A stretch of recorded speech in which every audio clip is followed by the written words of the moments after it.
Let's get familiar with the work environment and some vocabulary needed to start working in Live 9.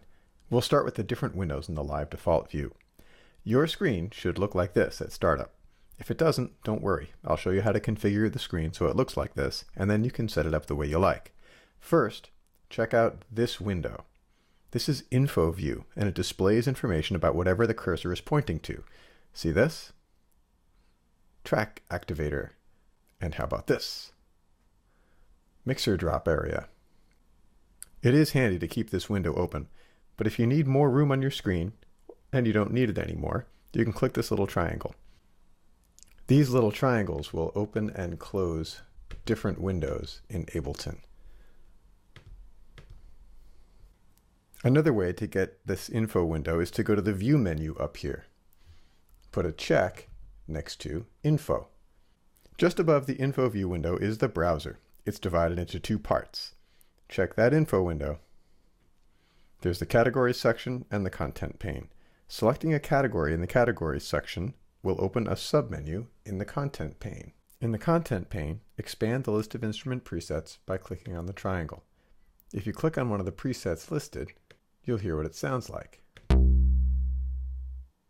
If the preview volume is too loud, head over to this master track and turn the preview volume down. And try it again. Notice the difference. I'm going to put that back. If you'd like to mute preview, click the headphones icon here in the browser so it's no longer blue.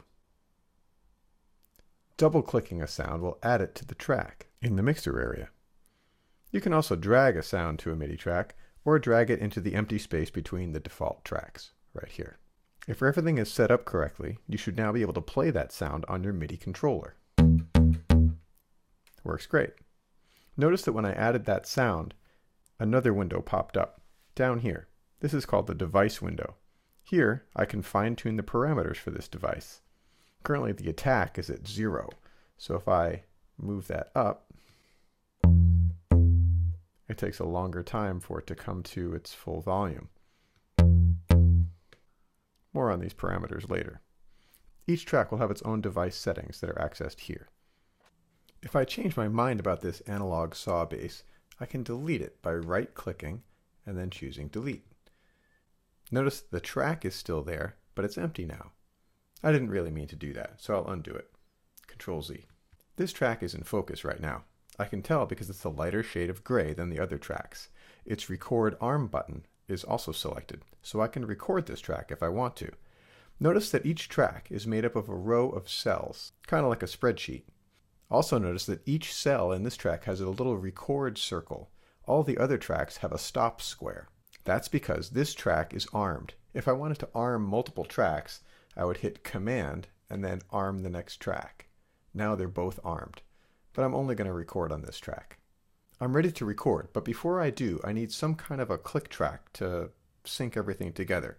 The metronome settings are up here in the upper left-hand corner. Make sure you reference the Info View window for more information on the metronome. I'm going to tap this tap button to get the tempo that I want.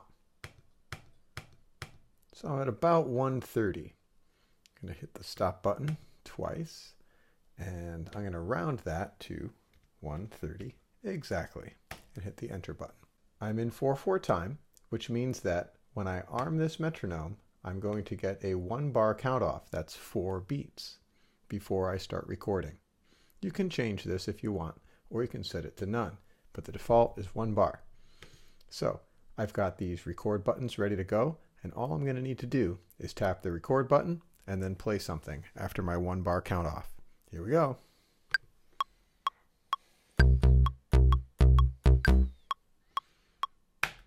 And then I tap the space bar and I'm done. Here's what it sounds like.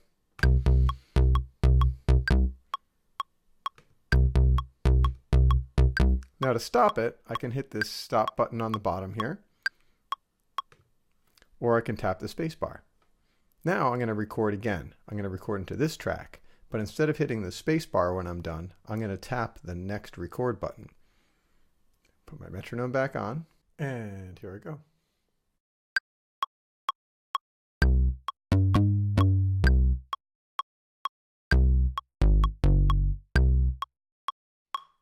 so I can play them anytime, any way I want.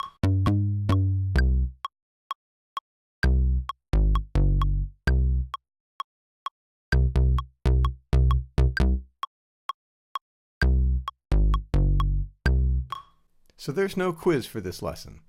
What I want you to do is load an instrument into a MIDI track, change the tempo to something other than the default, and record 3 clips. It doesn't matter what it is. You can just play a couple of notes or one note if you want. Then save your file as first clips. Then you can move on to the next lesson. Good luck!